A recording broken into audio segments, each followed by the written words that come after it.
Hello everyone, सर्वांना independence डेच्या हार्दिक शुभेच्छा.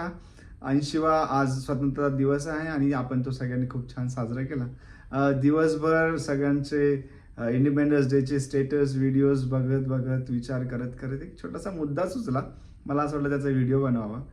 अ, सर्व आत्ताचे कॉलेजला असलेले किंवा आता जस्ट 11वी-12वीला गेलेली मुलं आहेत.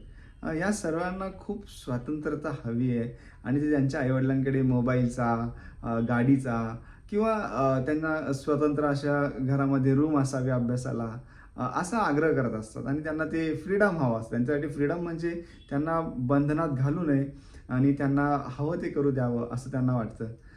थोडा विचार करता करता मला असं सुचलं की गुरुकुलपासून जे 8-10 वर्षाची मुलं गुरुकुलमध्ये जायचे आणि तिथे देखील त्यांना बंधनात राहावं लागायचं. राजाचा मुलगा देखील 5 घरांमध्ये भिक्षा मागायचा आणि त्या भिक्षेवरती त्याचा उदरनिर्वाह व्हायचा आणि त्याला त्या गुरुकुलमध्ये त्याचा करिअर निवडता यायचं, पण तिथल्या बंधनात राहावं लागायचं. ते 35-40तले तरुण आहेत सगळे आता किंवा त्यानंतर त्याच्या आधीचे आपल्या सगळ्यात ज्येष्ठ मंडळींनी तर खूप कष्ट करून आपली पिढी घडवली.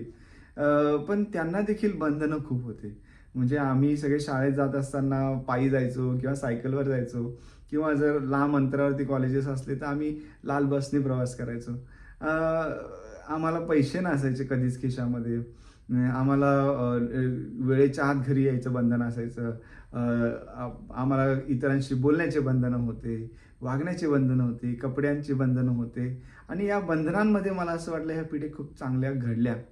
पण आता फ्रीडम किंवा स्वातंत्र्याच्या नावाखाली मुलांना एवढं जास्त स्वैराचार करण्याची संधी मिळते की सर्व गोष्टींचा अतिरेक होतोय. म्हणजे मोबाईलचा अतिरेक होतोय, गाड्यांचा अतिरेक होतोय, त्याच्यामुळे जीव देखील जात आहेत आणि घरामध्ये कुठेतरी वेगळी रूम खोली हवी असते आणि त्या नावाखाली मुलं घरापासून तुटतायत.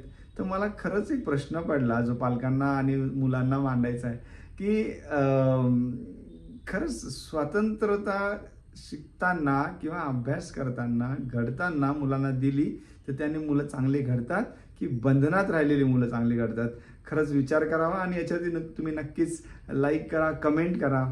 कमेंटवरती नक्की चर्चा होतील आणि त्याचा नक्कीच इतरांना देखील फायदा होईल. परत एकदा सर्वांना इंडिपेंडन्स डेच्या हार्दिक शुभेच्छा.